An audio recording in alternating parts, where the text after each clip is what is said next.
नमस्कार दोस्तों, welcome to Kairos UPSC right time at the right moment. तो चलिए शुरुआत करते हैं आज के हमारे डेली एमसीक्यूज़ की। लेकिन उससे पहले एक प्रश्न मैं आपको पूछ रहा हूँ, क्या आपने कल का वीडियो देखा क्या? अगर कल का वीडियो देखा है तो क्या आपने कमेंट सेक्शन में बताया है कि सर जी मेरे स्टैटिक में से इतने एमसीक्यू सही हुए और मेरे करंट में से इतने एमसीक्यू सही हुए।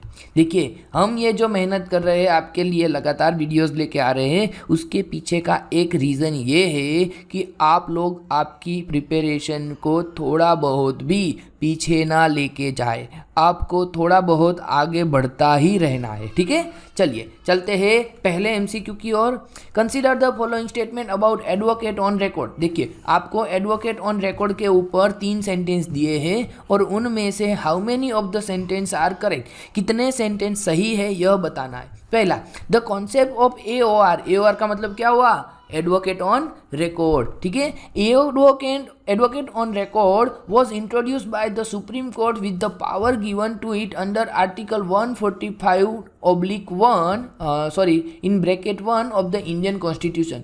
क्या इंडियन कॉन्स्टिट्यूशन में ऐसी कुछ बात है?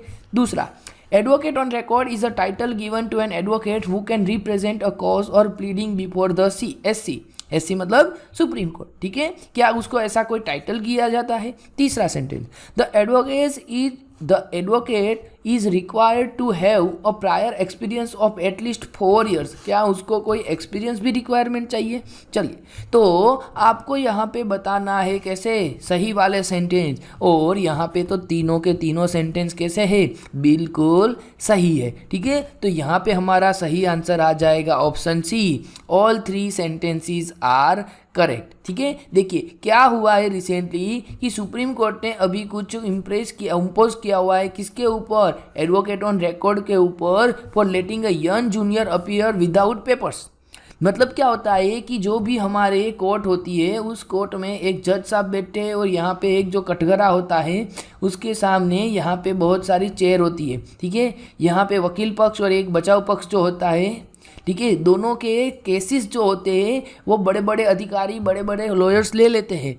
लेकिन उसके बाद वह जब कोर्ट में हियरिंग आती है तो वहाँ पे क्या होता है, यह अपने जूनियर को भेज देते हैं। और जूनियर को भेज देते हैं उसमें किसी को दिक्कत नहीं है। दिक्कत कहाँ पे है कि वो जो जूनियर आते हैं वो विदाउट पेपर आते हैं। ठीक है, तो अभी क्या हुआ है, अभी सुप्रीम कोर्ट ने उन सबको लताड़ लगाई है। किन लोगों को? एडवोकेट ऑन रिकॉर्ड को, कि भैया आपको हम जो दर्जा दे रहे हैं उसका थोड़ा अच्छे से ख्याल रखिए। ठीक है, तो ये सारी चीज़ें बतानी थी हमें, इसके लिए ऐसा एमसीक्यू हम फॉर्म करते लेके आए हैं। ठीक है, यह एडवोकेट ऑन रिकॉर्ड जो है यह क्या है, एक प्रकार का टाइटल दिया जाता है। एक और चीज़ आपको यहाँ पे याद रखनी है, देखिए कि कोई भी हाई कोर्ट में ऐसा प्रोविज़न नहीं है। ठीक है, कोई भी हाई कोर्ट में ऐसा प्रोविजंस नहीं है। और यहाँ पे बहुत सारी क्या होनी चाहिए, आपकी रिक्वायरमेंट होनी चाहिए जो फुलफिल होगी तभी आपको क्या बन सकते हो, आप एडवोकेट ऑन रिकॉर्ड बन सकते हो। ठीक है, जैसे कि आपको भैया एनरोल किया होना चाहिए स्टेट बार काउंसिल में, एक्सपीरियंस होना चाहिए, आपके सीनियर के अंदर आपने ट्रेनिंग लिया होना चाहिए, उसके बाद हम देखने जाए तो आप एग्जामिनेशन में बैठे होने चाहिए। ठीक है, एक और चीज़ यहाँ पे महत्वपूर्ण है कि आपका ऑफिस जो है यह दिल्ली में विदिन 10 miles होना चाहिए सुप्रीम कोर्ट से। इसका मतलब क्या होगा? इसका मतलब क्या होगा कि भैया जब भी आपका कोई अर्जेंट केसेस हियरिंग में कर सकते हैं, या फिर अगर आप वहाँ से काफ़ी दूर रहोगे तो फिर कोर्ट का टाइम ज़्यादा वेस्ट होगा। ठीक है, तो ऐसी बहुत सारी इन्फॉर्मेशन आपको मिलती रहेगी। आपको क्या करना है, इस वीडियो को अपने फ्रेंड्स के पास भी पहुँचाना है और खुद को भी डेली एमसीक्यू की प्रैक्टिस करनी है। चलिए नेक्स्ट एमसीक्यू पूछ रहा है, consider the following statement about international organization of legal metrology यानी कि OIML। चलिए, OIML के बारे में आपको बताना है। पहला sentence, it is an intergovernmental treaty organization that was establish in 1955, headquarter at Paris. क्या यह 1955 में पेरिस में एक ऑर्गेनाइज हुआ था, मतलब एस्टैब्लिश किया था, ऐसी कोई ऑर्गेनाइजेशन है क्या? दूसरा, it aims to develop model regulation standard and related documents for use of legal metrology authorities and industry। और तीसरा, India is not a member of the organization. चलिए आपको क्या बताना है, आपको बताना है how many sentences are correct. देखिए क्या नाम है, फिर से बोलिए, international organization of legal metrology. भैया लीगल मेट्रोलॉजी में इंडिया को कोई दिक्कत होगी क्या, बताइए। इंडिया तो चाहता है ना कि भाई सब कुछ लीगल तरीके से ही चले, तो इंडिया ऐसे ग्रुप का मेंबर सबसे पहले बन जाता है। तो यहाँ पे जो हमारा तीसरा सेंटेंस है यह गलत हुआ। पहला सेंटेंस, इसकी गवर्नमेंट, इसकी जो स्थापना है यह 1955 में हुआ था, क्योंकि यह कैसा है, इंटर गवर्नमेंटल ट्रीटी ऑर्गेनाइजेशन है। तो पहला सेंटेंस सही है। दूसरा, it aims to develop model regulation. जी हाँ, ये सारे काम जो कहता है कि आपका स्टैंडर्ड तय करेगा, डॉक्यूमेंट्स तय करेगा, रेगुलेशन तय करेगा, ये बात भी सही है। तो हमारे 2 सेंटेंस सही है, तो भैया ओनली 2 सेंटेंसेस आर करेक्ट। ठीक है, देखिए क्या हुआ है रिसेंटली, तो रिसेंटली क्या हुआ है कि इंडिया जो है यह India become an OAML certificate in issue authority. हम क्या कर सकते हैं, सर्टिफिकेट इश्यू कर सकते हैं। ठीक है, यह ट्रीटी ऑर्गेनाइजेशन है, 1955 में एस्टेब्लिश हुआ था, पेरिस में आया हुआ है। लेकिन सबसे महत्वपूर्ण, इंडिया कब उसका मेंबर बना, इसका मेंबर बना इसका 1956 में। साथ ही साथ हमने क्या किया है, मैट्रिक कन्वेंशन इन 1956 को भी साइन किया हुआ है। ठीक है, चलिए बहुत सा आसान सा सवाल लेकिन काफ़ी इम्पोर्टेंट, हमारी स्ट्रेटजिक लोकेशन के लिए ये बहुत ही महत्वपूर्ण MCQ है। हरामी नाला। ठीक है, हाँ, हम किसी को अगर गाली देते हैं ना तो उसमें हरामी शब्द बोलते हैं, यस उसी प्रकार से इसका भी काम ऐसा ही कुछ है। क्या है कि Harami Nala a tidal channel located in which of the following state. भैया ये कहाँ पे आई है, यह चैनल है। ठीक है, क्या महाराष्ट्र में है, क्या वेस्ट बंगाल में है, उड़ीसा में है या गुजरात में है। चलिए, तो जो भी वेस्ट वाले साइड में होंगे, ये वेस्ट वाले साइड के स्टूडेंट को पता चल जाएगा कि भैया ये कहाँ पे है, ये आया है गुजरात में। ठीक है, चलिए क्या हुआ है कि रिसेंटली हमारे होम मिनिस्टर ने क्या किया है, हरामी नाला की विजिट किया हुआ है, और ये कहाँ पे आया है, कच्छ में, गुजरात में आया हुआ है। ठीक है, यह क्या है, यह 22 किलोमीटर की एक कैनाल है जो कि इंडिया और पाकिस्तान के बीच में आई है। देखिए यहाँ पे आप इस इमेज के थ्रू देख सकते हो, यहाँ पे पाकिस्तान का केटी बंदर है, ये जो ग्रे, डार्क ग्रे वाला कलर दिख रहा है ये क्या है, ये पाकिस्तान है, और बाकी वाला क्या रीजन है, हमारा प्यारा भारत है। ठीक है, इंडिया में गुजरात वाला रीजन है, और ये है गुजरात का कच्छ भुज वाला डिस्ट्रिक्ट। ठीक है, ये कच्छ वाला जो डिस्ट्रिक्ट है यहाँ पे आपको हरामी नाला दिख जाएगा, दिख रहा है, हाँ, और इसी के यहाँ पे ही आया है हमारा क्या, सर क्रीक। ठीक है, माफ कीजिएगा गुजराती लैंग्वेज में लिख दिया है, यहाँ पे आएगा हमारा सर क्रीक। ठीक है, और ये जो हरामी नाला है यह कैसा है, मैं आपको अगर थोड़ा बहुत जिस्ट बताऊं तो यूँ समझ लीजिए कि यह नेवी जो है हमारी, यह नेवी के लिए पानी कैसा है, कम पानी है। ठीक है, और हमारी जो आर्मी है, यह आर्मी के लिए हमारा पानी कैसा है, यह हमारा आर्मी के लिए ज़्यादा है। इसका मतलब क्या हुआ कि नेवी अपने कोई भी इस्तेमाल करने वाले वेपन्स है या फिर ऑटोमोटिव, या फिर हम क्या कह सकते हैं कि लोकोमोटिव, जो हमारे ट्रांसपोर्टेशन है उसके लिए यहाँ पे पानी कम है, तो वो वहाँ पे अच्छे से सर्व नहीं कर पाते, और आर्मी के लिए ये पानी ज़्यादा ही डीप है। तो इसका मतलब यहाँ पे दोनों की जो ट्रेडिशनल ट्रेनिंग होती है उसको क्या करना पड़ता है, कंबाइन करना पड़ता है। ठीक है, कभी याद रहे तो आपको YouTube में जाके उसकी डॉक्यूमेंट्री भी बहुत सारी, आप रिपोर्टिंग भी देख सकते हो। ठीक है, चलिए चलते हैं अगले क्वेश्चन की ओर।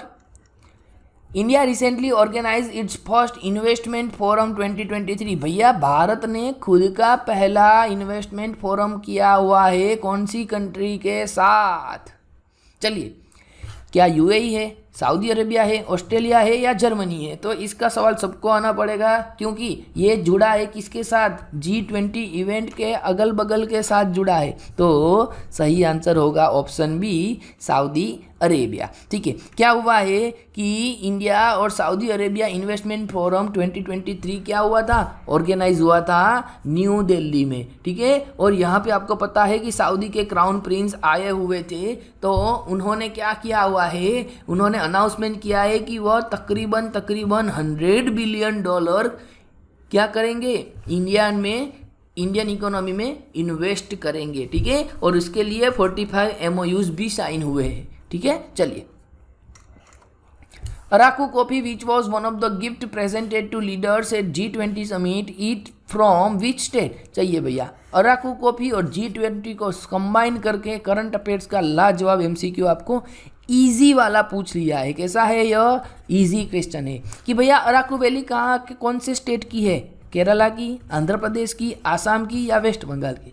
तो सबको पता होगा कि भैया ये इसका नाम हमने आंध्र प्रदेश के साथ जुड़ा हुआ है, देखा है, ठीक है। एक और चीज़ आपको याद रखनी है कि आंध्र प्रदेश में अभी आर्टिकल 371D काफ़ी करंट में है, ठीक है। तो इसके बारे में आपको याद रखना है कि भैया 371 क्या है, D क्या है और साथ में E भी क्या है, ठीक है। चलिए, तो क्या हुआ था कि जो G20 की समिट हुई थी उसके बाद क्या हुआ, जो डिप्लोमेसी होती है उस डिप्लोमेसी के तहत हमारे देश ने बहुत सारे लीडर्स को क्या दिया था, कल्चरल हेरिटेज के हैंडक्राफ्ट्स दिए थे, ठीक है, जो सारे आपको यहाँ पे लिखे हुए मिलेंगे, जैसे कि कन्नौज का फेमस इत्तर, कश्मीरी सेफ्रॉन, अराकू कॉफ़ी आंध्र प्रदेश की, नीलगिरी की चाय। उसके बाद हमने कुछ और भी दिया था, जैसे सुंदरबर्ग की हनी, जिंगारना फ्रॉम इत्तर from Kannauj, pashmina shawl from Changthang की goats, khadi scarves from symbolise India's freedom struggle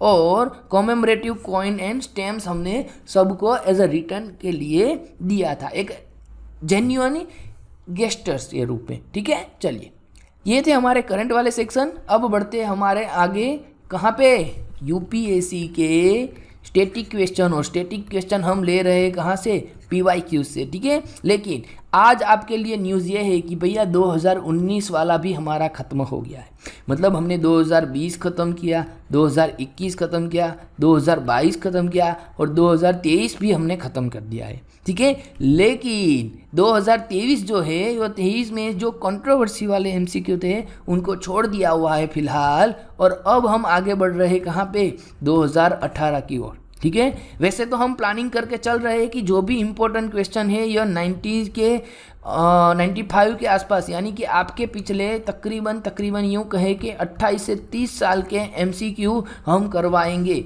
लेकिन साथ में आपका भी एफर्ट होना चाहिए, ठीक है। चलिए, पहला MCQ फटाफट देख लेते हैं।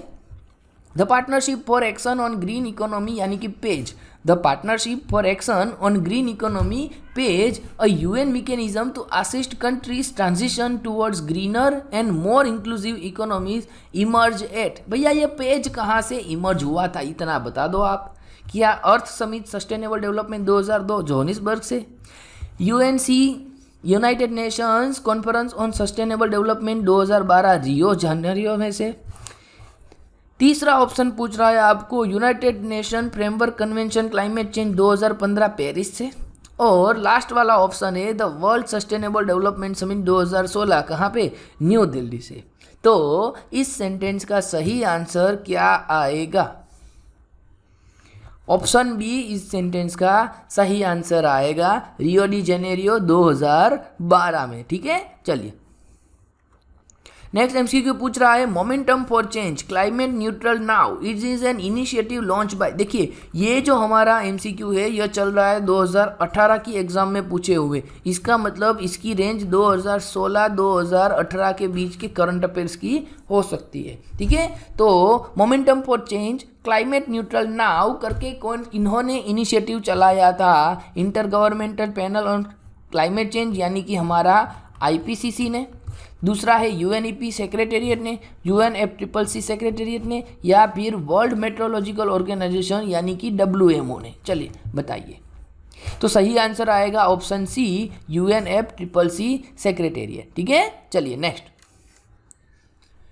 with reference to the circumstances in Indian agriculture, the concept of conservation agriculture, कौन सा concept, conservation agriculture, assume significance which of the following fall under the conservation agriculture। भैया कंजर्वेशन एग्रीकल्चर के बारे में बताना है, ठीक है। तो यहाँ पे आपको दिए हैं 5 और उनमें से ढूंढना है आपको कैसे, करेक्ट वाला। पहला, अवॉइडिंग द मोनोकल्चरल प्रैक्टिसेस, दूसरा एडॉप्टिंग मिनिमम टिलेज, तीसरा avoiding the cultivation of plantation crops, चौथा using crop residues to cover soil surface, और पांचवा adopting spatial and temporal crop sequencing crop rotation. तो देखिए यहाँ पे अवॉइडिंग मोनोकल्चर प्रैक्टिस जो होती है यह हमारे कंजर्वेशन एग्रीकल्चर में नहीं शामिल होती है। ठीक है, तो पहला हमारा गलत हुआ, पहले को हम हटा देते हैं तो हमारा ऑप्शन ए गया और साथ साथ में ऑप्शन डी भी चला गया। चलिए हमारे पास बचा कौन सा, ऑप्शन सी और ऑप्शन बी, यानी कि 2 सही होगा, दोनों में है,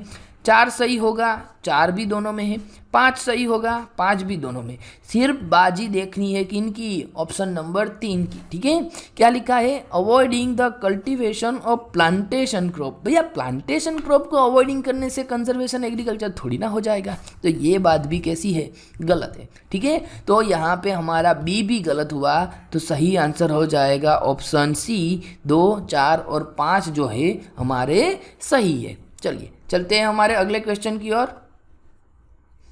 with reference to agricultural soil consider the following statement. चलिए भैया आसान सा लग रहा है एग्रीकल्चर सॉइल के बारे में। पहला, a high content of organic matter in soil drastically reduce it's water holding capacity. भैया ड्रास्टिकली क्या बात कर रहे हो, ये बात तो गलत है। आपके एक ऑर्गेनिक मैटर जितने भी ज़्यादा होंगे सॉइल में उतनी आपकी ज़मीन को क्या कहेंगे, वो खाएंगे, वो अपना जो भी रूटीन है वो वहाँ पे करेंगे, तो आपकी ज़मीन जो है, आपकी सॉइल जो है यह ऊपर नीचे होती रहेगी। ठीक है, और इसीलिए तो आपको पता है हमारे पास क्या है, एक वर्मी कंपोस्ट होता है। ठीक है, जिसमें क्या किया जाता है, पहले नीचे वाली ज़मीन को पटक के दूसरी जगह पे डालते हैं, फिर उसको उठा के तीसरी जगह पे डालते हैं, फिर पहली जगह पे लेके आते हैं, फिर पहली जगह पे। ऐसा करेंगे तो क्या होगा, उसका एक के ऊपर एक लेयर बनेंगे। ठीक है, और यह कैसा होगा, यह ज़्यादा पोर होगा। ठीक है, जिसमें आपके एयर और वाटर का सर्कुलेशन ज़्यादा होगा। तो पहली चीज़ यहाँ पे गलत है। अब पहली गलत है तो चलिए क्या पूछा है, करेक्ट पूछा है। पहला गलत है भैया, पहला गलत है भैया, पहला गलत है, मतलब ए गया, सी गया और डी भी गया। सही आंसर मिल गया ऑप्शन बी, 3 ओनली। हमें देखने भी नहीं जाना पड़ा कि भैया दूसरा सही है कि गलत है, लेकिन हम प्रैक्टिस कर रहे हैं तो देख लेते हैं।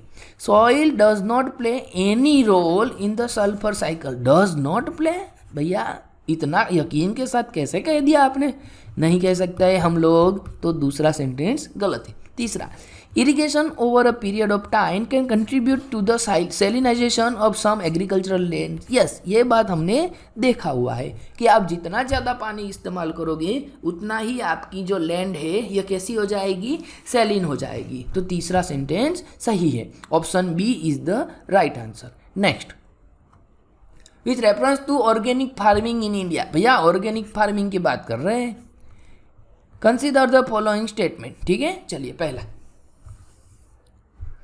The National Program for Organic Production NPOP is operated under the guidelines and direction of the Union Ministry of Rural Development. दूसरा, Agricultural and Processed Food Product Export Development Authority यानी कि APEDA function as the secretariat for the implementation of NPOP. और तीसरा, Sikkim has become India's first fully organic state. देखिए तो यहाँ पे हमें पूछा है करेक्ट बताना है। अब यहाँ पे पहली चीज़ आपको पता होगी कि एपेडा जो है, यह एपेडा कहाँ पे काम करती है, ये काम करती है कॉमर्स मिनिस्ट्री में। ठीक है, अगर दूसरा सही है, मतलब मान लीजिए कि अपेडा ये सारे काम करते हैं जो कि किसका है, एनपीओपी का है, मतलब उनको यह क्या करती है, उनके फंक्शन के तौर पे इस्तेमाल करती है, तो फिर ये जो एनपीओपी है यह भी किनके अंतर्गत आएगा, यह भी आएगा कॉमर्स मिनिस्ट्री के अंतर्गत। ठीक है, तो कॉमर्स मिनिस्ट्री के बीच में आएगा, तो हमें क्या करना पड़ेगा, हमें करना पड़ेगा चेक, और चेक करने से हमें पता चलेगा कि पहला सेंटेंस हमारा हो जाएगा गलत। ठीक है, अब पहला गलत हो गया, समझो पहला गलत हो गया तो बचा क्या, ऑप्शन बी दूसरा, मतलब सेंटेंस दूसरा जो कि सही है और सेंटेंस तीसरा वो भी सही है। तो भैया ऑप्शन सी 2 और 3 इज द राइट आंसर। चलिए ये थे हमारे आज के करंट वाले एमसीक्यूज। हम कल फिर से मिलेंगे, तब तक के लिए आपको पता है आपको क्या काम करना है, और दूसरा कोई सजेशंस है तो उसके लिए आप हमारे टेलीग्राम, यूट्यूब या फिर ईमेल के थ्रू हमें भेज सकते हैं। ठीक है, चलिए धन्यवाद, थैंक यू।